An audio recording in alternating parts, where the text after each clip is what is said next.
Bonjour tout le monde, bienvenue au balado Les Vainqueurs, notre balado inspirant pour la jeunesse. Aujourd'hui, on reçoit Sarah, 9 ans, qui va nous raconter son histoire, qui va nous raconter par quoi elle est passée, sa maladie, et quelle personne ça l'a fait d'elle aujourd'hui.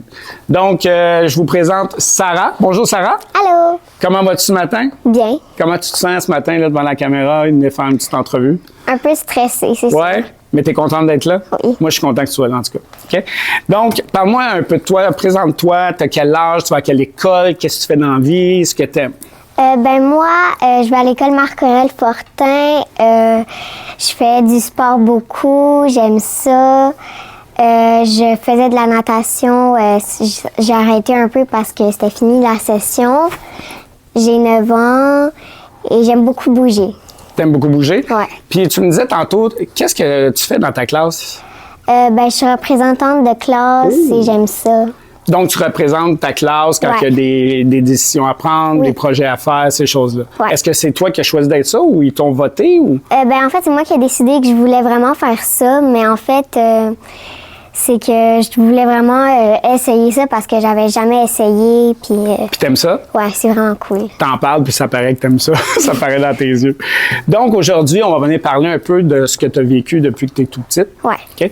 Est-ce que tu es capable de me dire, est-ce que tu peux me dire la maladie que tu as, c'est quoi?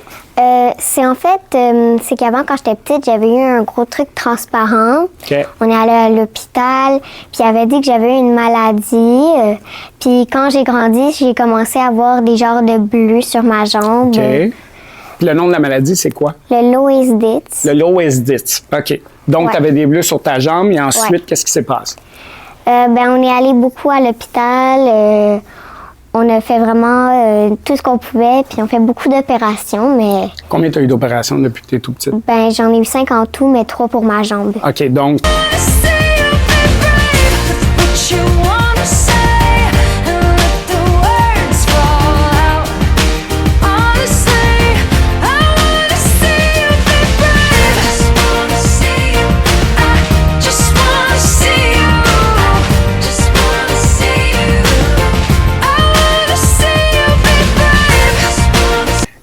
Donc, quel âge tu avais quand tu as su que tu avais cette maladie-là? À 4 ans, on a vraiment su c'était quoi. Donc, les médecins nous ont répondu. Okay. Parce que quand j'étais plus jeune, c'était pas vraiment clair. OK. Puis à 4 ans, tu as arrêté de grandir. Donc, c'est ça qui a sonné une cloche à papa, maman pour dire c'est pas normal. Là, ils ont fait des recherches, tu as fait un IRM, puis ils ont découvert cette maladie-là. Ouais. Cette maladie-là est très rare. Hein? Oui. C'est ça. C'est une chance sur 1 million de l'avoir.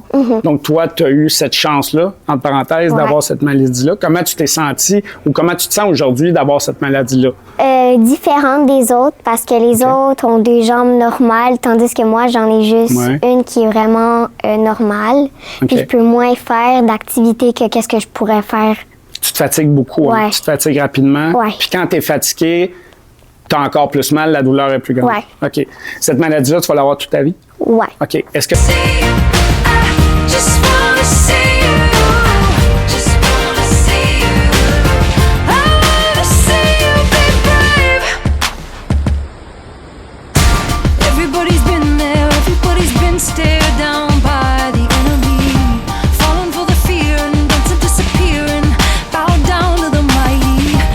Et toi, est-ce que tu connais d'autres personnes qui ont cette maladie-là? Oui, mon père. Ton père est là aussi? Ouais. OK. Est-ce que ton père, il sait depuis longtemps ou c'est récent?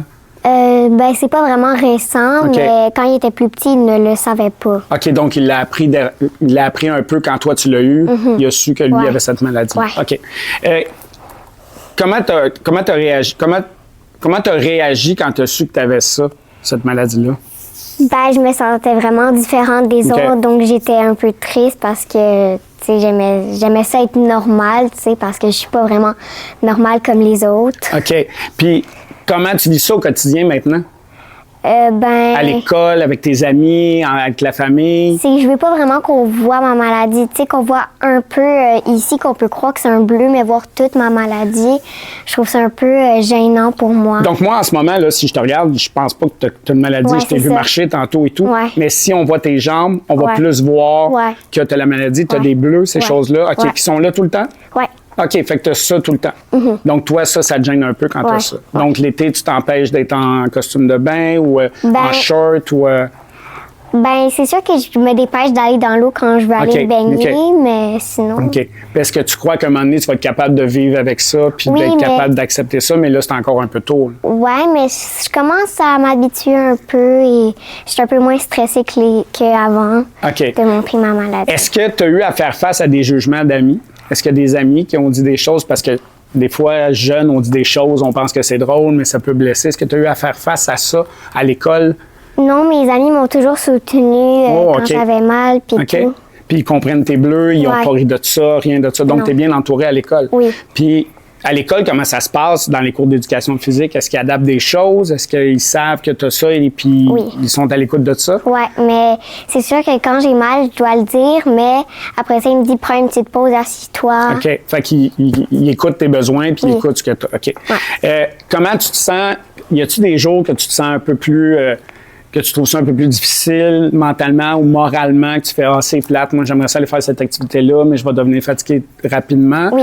Ouais, Ouais. encore tu as ça. Puis qu'est-ce que tu Ouais. fais dans ce temps-là? Est-ce que tu as quelqu'un à qui t'en parles? Est-ce que tu en parles ou tu le gardes pour toi? À ma meilleure amie, je OK. lui dis Puis que... comment tu exprimes ça?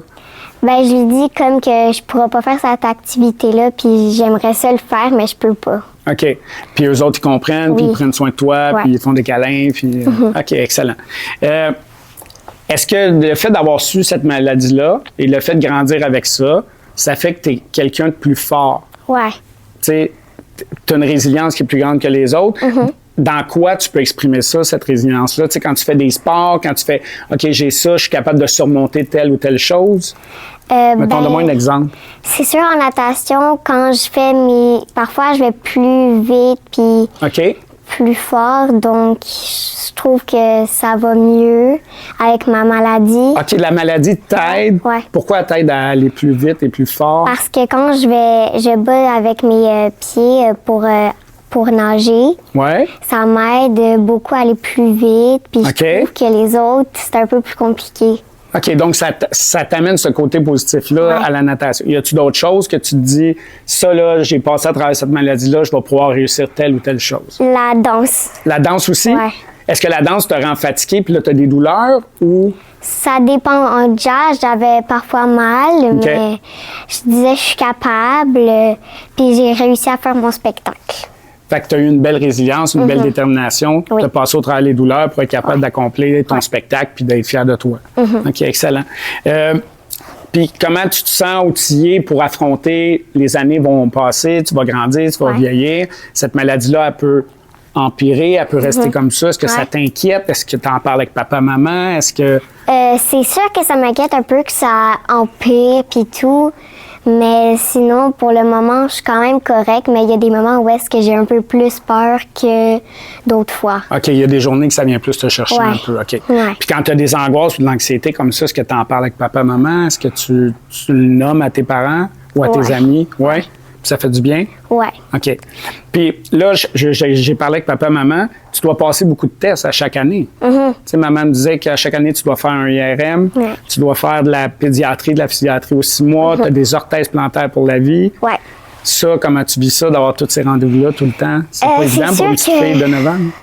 C'est sûr qu'à un moment donné, ça devient un peu plate d'aller tout le temps à l'hôpital, OK. mais parfois, je me dis, je vais mieux connaître les gens, donc j'ai moins peur d'y aller parce que j'y connais plus. Parce Au que début, plus, t'avais peur. Ouais. OK, OK. Mais plus je fais, plus j'ai moins peur de la personne et plus c'est facile de... Les tests, t'es rendu Ouais, habitué, tu ouais. les connais. Puis tu comprends que c'est pour vraiment surveiller la maladie Ouais, de près, pour être à l'affût de si elle est en train de progresser ou non. Fait Ouais. que tu comprends que c'est pour ton bien qu'ils font ça, là, ces tests-là. OK. Quand tu es très fatigué, tu as une douleur qui est très, très grande, est-ce que ça t'empêche d'aller à l'école? Est-ce que ça t'empêche d'aller jouer? Est-ce que... Ben, non, pas vraiment, OK. mais c'est sûr que je peux pas. J'essaye de me dire, même si j'ai le goût de jouer au ballon poire, assis-toi parce que tu OK. vas avoir vraiment mal parce que les lignes sont longues. OK. Fait que toi, de rester debout quand tu as une grosse douleur, c'est difficile. Ouais, c'est Donc, ça. il faut que tu sois assis. Ouais. Mais tu peux quand même aller à l'école, tu peux aller à tes cours, tu peux Oui. aller voir tes amis. Ça fait pas que tu restes chez toi. là. Non. OK, excellent. C'est quoi tes plus grands rêves de petite fille de 9 ans? C'est quoi que tu aimerais accomplir? Est-ce que cette maladie-là t'a fait voir des choses que j'aimerais ça faire ça, j'aimerais ça faire ça? Oui, en été, on est allé faire une randonnée avec des chevaux. Puis j'aurais vraiment voulu prendre des cours. Ah, t'aimerais ça faire de l'équitation? Ouais. OK. Puis est-ce que tu as commencé ça ou c'est un de tes rêves? Ben, c'est un de mes rêves. OK. Puis qu'est-ce que tu as d'autre comme rêve? J'aimerais ça, c'est sûr, pouvoir faire des grands spectacles de danse, OK. comme des compétitions de danse. T'adores la danse? Ouais. Est-ce que tu en fais encore? Non, j'avais pris une pause parce que j'en faisais presque à chaque année. OK. Puis qu'est-ce que tu fais comme sport, là? Est-ce que tu fais des sports juste pour bouger, pour t'amuser ou tu as des sports d'équipe ou... Ben, justement, j'ai pas arrêté la natation, mais c'est que les cours de session ont terminé. OK. Mais on va en reprendre pour le janvier. Fait que tes passions, toi, c'est la danse, la natation. Qu'est-ce que tu as d'autre? Est-ce que tu aimes écrire? T'aimes-tu lire? J'aime lire. T'aimes lire beaucoup? Ouais. OK. Quel genre de livre que tu lis? Ben, je lis beaucoup d'Océane Filion. C'est des trucs drôles. OK. Ça exprime vraiment les jeunes d'aujourd'hui. OK. Comment ils parlent, puis tout. OK, c'est bien. Moi, ce que je vois en toi, par exemple, c'est que tu as une belle maturité pour ton âge. Tu t'exprimes bien, tu parles bien de ta maladie. Je sens que tu es dans l'acceptation de ta maladie. Ouais. Ça se fait pas comme ça, mais je sens que tu t'en vas vers là, tu en parles quand même avec le sourire, tu as l'air d'avoir une joie de vivre. À l'école, tu dois être la petite chouchou du prof et tout. Ça se peut-tu? Ouais. Peut-être pour ça que tu es la représentante de ta classe. Ouais. Pour terminer, qu'est-ce que tu pourrais dire aux enfants qui vivent des choses difficiles, qui ont des maladies difficiles? Qu'est-ce que tu pourrais leur exprimer?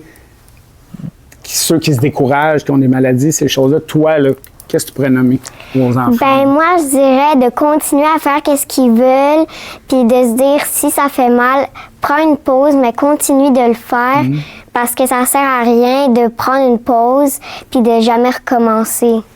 Puis moi, je suis enseignant à l'école, puis il y a des élèves, des fois, qui se plaignent pour des petites choses. Hein. Je suis tanné d'être debout, je suis tanné d'être dehors, je suis tanné, il fait froid. Hein. Mais quand je parle à une petite fille comme toi, je me dis qu'ils se plaignent vraiment pour rien, parce que toi, tu vas avoir des prothèses pour toute ta vie, tu as une maladie qui va peut-être progresser. Ça, c'est beaucoup plus grave que qu'est-ce qu'ils vivent. Fait que j'aimerais ça que les enfants qui vont écouter cette vidéo-là, puis qui t'écoutent, voient que ce qu'ils vivent, c'est pas si grave que ça. Même moi, adulte, tu me fais réfléchir à des choses que des fois je me plains, puis je fais, c'est peut-être pas si grave ce que je vis en ce moment. Fait que je trouve ça beau que tu sois capable, du haut de tes 9 ans, de nous faire réfléchir, les jeunes, mais nous, les adultes aussi. C'est vraiment bien. Est-ce que tu as aimé ton entrevue? Oui. Oui? Qu'est-ce que tu as aimé le plus? Je pense de parler de ma maladie, puis de filmer, puis tout. C'est vraiment T'aimes cool. ça, cette expérience-là? Ouais. Mais tu t'exprimes super bien. Je suis sûr que papa et maman sont très fiers de toi. Tu as un beau sourire, tu as une belle énergie. Moi, je trouve ça vraiment, vraiment bien. Est-ce que tu as hâte de te voir sur vidéo sur notre chaîne YouTube? Oui. Oui. Est-ce que tu vas partager notre chaîne YouTube? Est-ce que tu vas la partager à toute ta famille, tous tes amis? Ouais. Oui, c'est bon. Vu que tu es venu ici, on t'offre une belle casquette des vainqueurs, comme Merci. ça. On te la donne. Tu peux la mettre sur ta tête si tu veux. Puis tu vas pouvoir représenter les vainqueurs partout où tu vas aller. Merci. Moi, je suis très contente de t'avoir rencontré. Merci d'avoir accepté l'entrevue. Merci aux parents d'avoir embarqué là-dedans. Puis j'ai bien hâte de te revoir. Merci. Merci.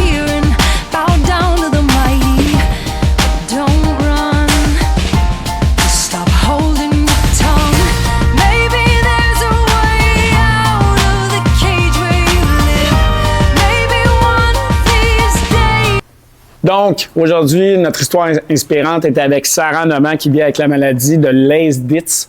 Donc, une maladie qui peut être dégénérative. Elle va vivre avec ça toute sa vie. Ça peut venir plus grave ou pas, on le sait pas, mais elle est venue nous inspirer, elle est venue nous parler de son histoire, à quel point qu'on peut passer au travers des situations les plus graves dans notre vie. Je vous demanderais de pouvoir partager ces histoires-là le plus possible avec notre chaîne. Notre chaîne Les Vainqueurs, c'est vraiment pour toucher les jeunes, par les jeunes, et d'inspirer, d'amener des belles valeurs humaines tout au travers de nos vidéos qu'on va faire tout au long de notre année. Donc, je vous remercie d'avoir été à l'écoute. Bonne journée et n'oubliez pas, gardez le sourire.